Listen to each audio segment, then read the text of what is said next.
So welcome back. Now let us try to understand what are the various terms which we are going to use in our linear algebra. Okay. So let us try to understand the basics. The first very important term and the most widely used term in your linear algebra is vectors. We'll come across this term a number of times. Now what actually is this vector? Yeah, I hope most of you already know it. This you might have studied in your physics in your PU. So a vector, in short, we say that it is something which has a magnitude as well as the direction. Something which has both magnitude and direction. Such a thing is called as a vector. Okay. So let us try to understand its definition then. So a vector is an array of numbers where the order of the numbers also matters. So it is nothing but it is a set of numbers wherein how you write those numbers is also important, like which number will come after which number. Okay. The next important point is it is something which has both, as I told you, magnitude and direction. It will be having both magnitude and direction. So it is a pair of three things. That's why we call it as a pair of triple. It is a ordered pair. Remember here, friends, it is a ordered pair. Okay. So vector could be an element of vector space. So say for example I have some 10 vectors, then we call it as a vector space, right? So vector can be used to represent any physical quantities, like say for example displacement, velocity. So velocity, the most famous used example, or the acceleration. Okay, we say I am accelerating in this direction with this value. Okay, so that is nothing but with I am accelerating in this direction, that is I am accelerating in the north direction. So it is we are specifying the direction, and with this value is nothing but the magnitude. Okay, so in simple terms you can just remember that a vector is something which has both magnitude and direction. Okay, now how do you represent your vectors? Vectors are represented with the help of the square brackets, something like this. Fine. So you say x is my vector, and so these are my vectors. X is a complete vector space, and these are my vectors x1, x2 and xn. So whenever you represent anything in the square bracket, we are telling that it is a vector. Okay. So let us see how you can do some basic mathematical operations with your vectors. Like say for example, I want to do vector addition. So consider two vectors, x is equal to 1 and 2 and y is equal to 3 and 4. So say I want to add these vectors, just it is nothing but a plain addition. The first element of this vector is added with the first element of the second vector. Similarly, the second vector is added with the second element. So thereby you will be getting the resultant. Fine. So this is nothing but the addition of vector. Similarly, we can also do the multiplication of a vector. So usually when you multiply a vector, it is done through a scalar. Now what is a scalar? Scalar is something which is having only the magnitude but not the direction. Okay. So similarly, when a vector is multiplied by a scalar, so each element of the vector gets multiplied. Like say for example, I am saying 2x. Okay. So x is what now? It is 1 and 2. That means this 2 is multiplied with 1 as well as this 2 is also multiplied with 2. Thereby the answer you get is 2 and 4. So this is nothing but your scalar multiplication of a vector. Next, how to calculate a norm of a vector. The normalization, how to normalize a vector. So it is usually denoted by these two bars, and inside those two bars you will be writing the vector variable. Okay. So this it is nothing but, let us see here now, if x is a vector and if I want to measure the vector's magnitude, it is nothing but, see here, very important, it is nothing but square root of addition of all the variables, square them and then add them. You can see a summation here. Okay, so very important. See here, very important. First you take the variables, square them, and then you add them, and finally you take a square root of those values. It is in simplified form, it is something like this. Let us eliminate this summation here. So what is the summation here? It is trying to tell us we are adding from I is equal to 1 to I is equal to n. So that means x1 square, x2 square, up till where? X n square. Similarly, let us take the values now. Let us consider this vector x is equal to 1 and 2 we had. So let us say x is equal to 1 and 2. Now if I want to find the norm of this vector, remember the word, the norm of the vector, then what you do? First you take the values. Which are the values? 1 and 2. You square them. First step, you square them, that is 1 square. Then you add them. That is 1 square plus 2 square, and you take a square root. So when you take a square root, whatever the value you get, that is called as norm of a vector. Okay. So going ahead, the next very important thing we have is how to take the dot product of two vectors. So if you already know about vectors, we have two types of products. One is a dot product and another one is cross product. Don't worry about the cross product right now. If you know it, it's well and good. If you don't know it, don't worry. But I'll just give you a glimpse of what actually you mean by dot product, because we will be using this dot product. So the dot product of two vectors is nothing but it is the other name of your dot product is, it is also called as scalar product. Okay. So what actually is this dot product? Let us see the definition. It is the sum of the product of two individual component of those vectors. See here, let me reiterate it. It is the sum of the product of individual components of those vectors. Like say for example, I have two vectors x and y, okay, and which are defined as x1, x2 and xn. We'll see here something like this, say like this, which are x1 is nothing but x1, x2 and xn, y is nothing but y1, y2 and yn, and then what is their multiplication? Then their multiplication is the individual elements multiplication. That is x1 is multiplied with y1, x2 is multiplied with y2, and so on, and then we add them. We will be adding them. Okay. So to understand this in much deep way, let us take a simple example. Consider the vector x is equal to 1 and 2 and y is equal to 3 and 4. That means what now? What is 1 here? 1 is x1, and what is 2 here? It is x2. What is y1? y1 is 3, and what is y2? y2 is 4. So it is nothing but x1 into y1, that is 1 into 3. See here, 1 into 3 plus x2 into y2, which is nothing but 2 into 4, and then add them. So it is nothing but 3 plus 8, so the answer is 11. So this type of product, what we take, it is called as a dot product, or sometimes it is also called as a scalar product.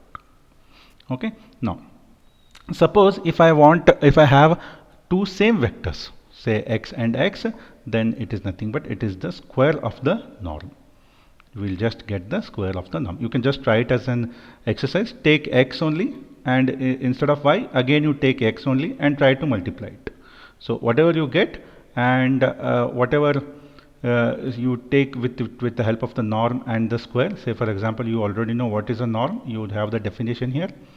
So after getting the norm, you just square it. Check whether that thing with the help of the formula here and the multiplication which you do, will they be equal?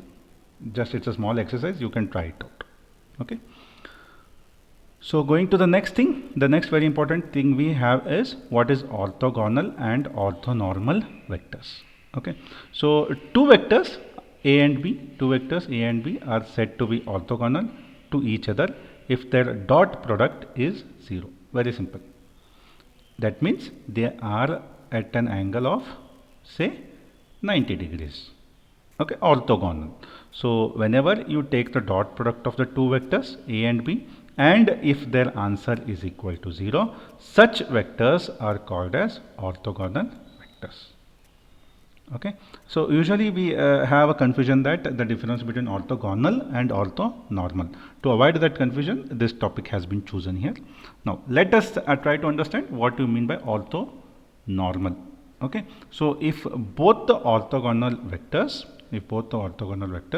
have unit norm is what now you are seeing here.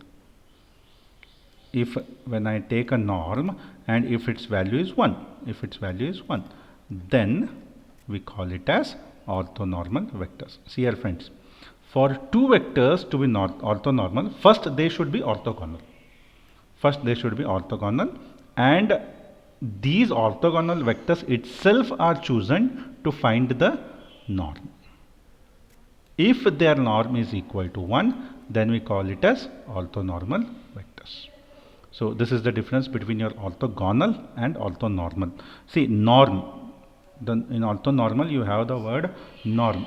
This tells us that it is the orthonormal vectors. Okay, so this is the major difference between your orthogonal and orthonormal vectors. Fine.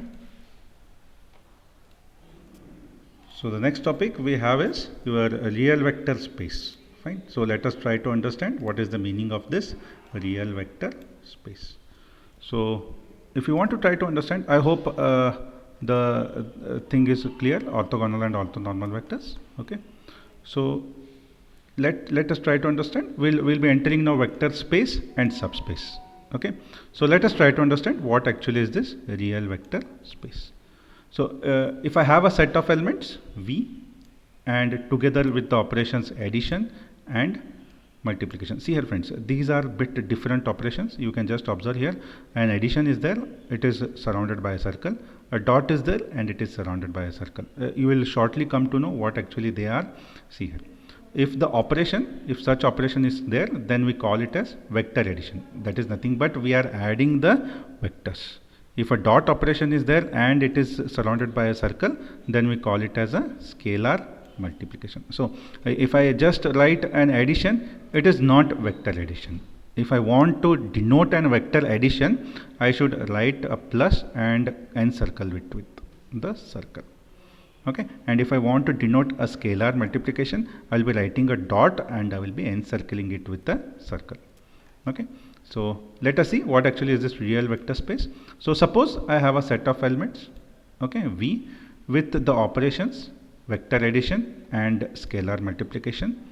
That means if these elements are together with these operations, that is when I perform these operations, they should be together. This is the first condition. The next condition is it should satisfy these 8 properties. Whatever the 8 properties we'll be trying to see now, it should satisfy all of these 8 properties. Then it is called as a real vector space. Now the main thing here, with the main issue or the main problem you should which the students come across is, you should remember these 8 properties. So if they ask you the definition of a real vector space, you should write all the 8 properties. Okay, so let us try to see one by one. They are not complicated, you already know those things. The first one, x plus y will be equal to y plus x. This is nothing but your commutative property, friends. X plus y is equal to y plus x, provided x and y should be in V. This is the first condition. The next condition is what now? You already seen it in the previous classes, distributive law. See here, x plus y plus z, that is first you will be adding y plus z. The answer which you get will be added with x. Similarly here, first you will be adding x plus y and the answer you will be getting will be added with z. Okay, and to satisfy this condition, your all x, y and z must be in your V. Okay, this is the second condition. The first one is commutative, the next one is distributive. Okay, similarly, see here, there is an element 0. Always in your V, there should be an element 0, such that when you add an element, say x with 0 or 0 with x, the answer you will be getting is x itself. Okay, again the condition is what?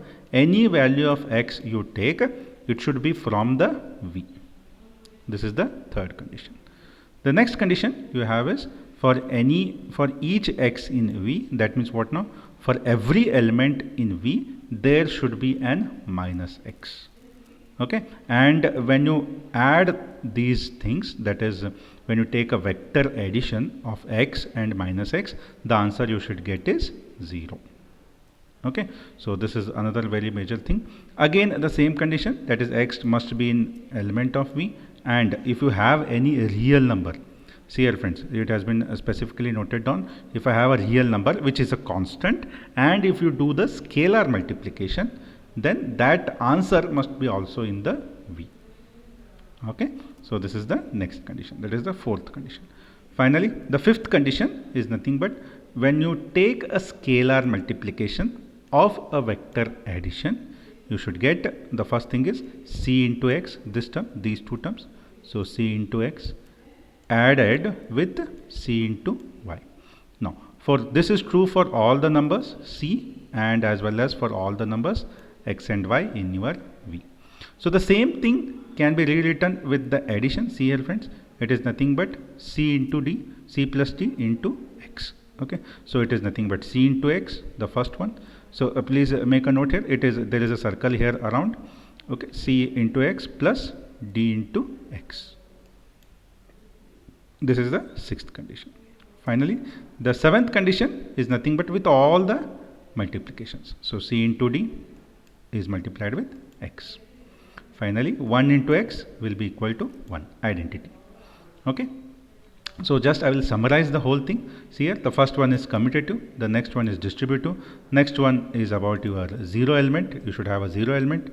The next thing is you should have a minus x, which is an inverse element. Then you should have your scalar multiplication, the combination of scalar multiplication and scalar addition. Here also same thing, the combination of scalar addition and multiplication. Here it is multiplication and addition, just reverse it. Now it is addition with multiplication. Next you have all the multiplications. Okay, finally you have a 1, it's regarding 1. Okay, so if all these 8 conditions, are satisfied, yes, and if it is with operations of scalar addition and multiplication, then such a thing is called as a real vector space. Okay, so I hope this is clear. I hope no need to elaborate much on it. So last thing is the vector 0 is property 3 is called a zero vector. That is, whatever the 0 you take here, it is called as a zero vector. Okay, next thing. So this was all regarding your real vector space. Similar to this, you will be having a complex vector space. Now, in the real vector space,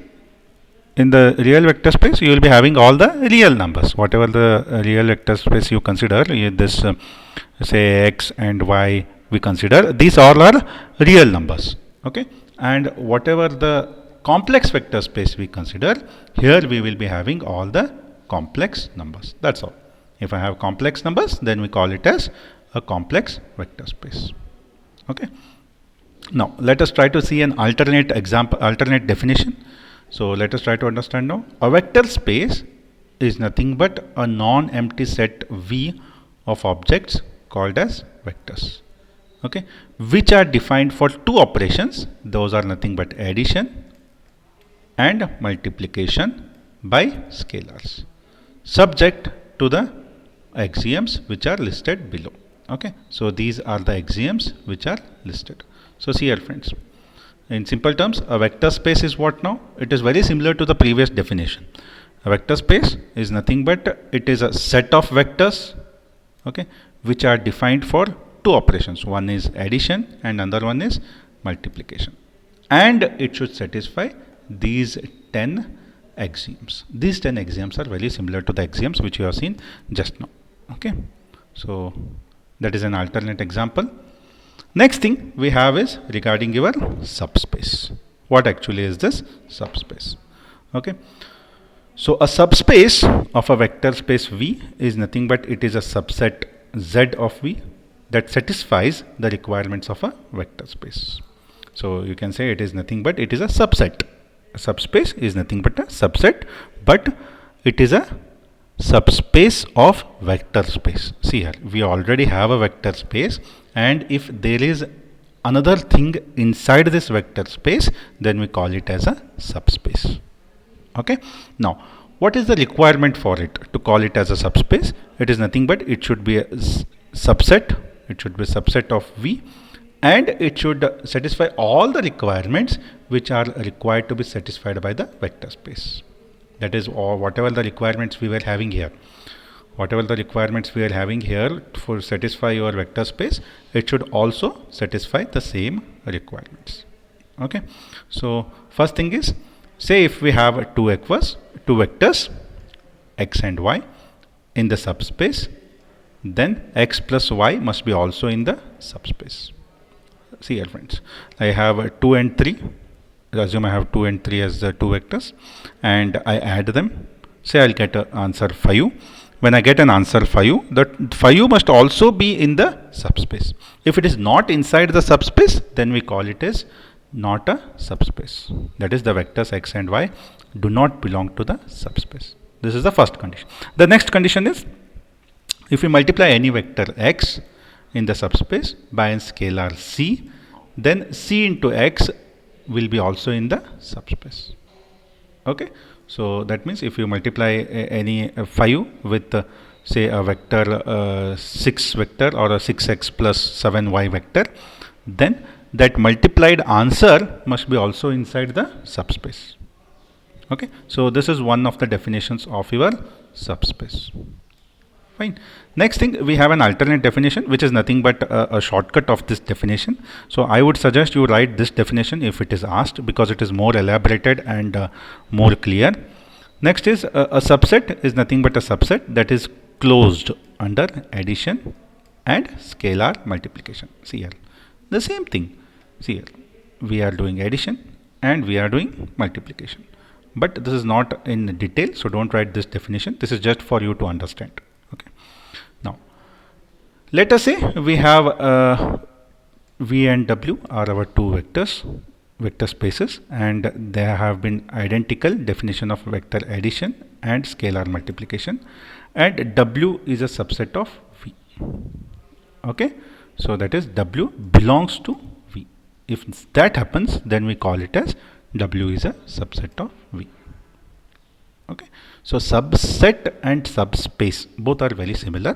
Subset we call if it is a subset, if you have a set, and if the another set also belongs to the same set, then we call it as subset. Subspace is what now? If we have a vector space and if there are some elements which belongs to that vector space, then we call it as a subspace. Okay, so this is all regarding your vector space and subspace. Okay, so I hope this is clear, vector space and subspace. The next thing we have is regarding your system of linear equations. This we'll see in the next class. Okay, thank you.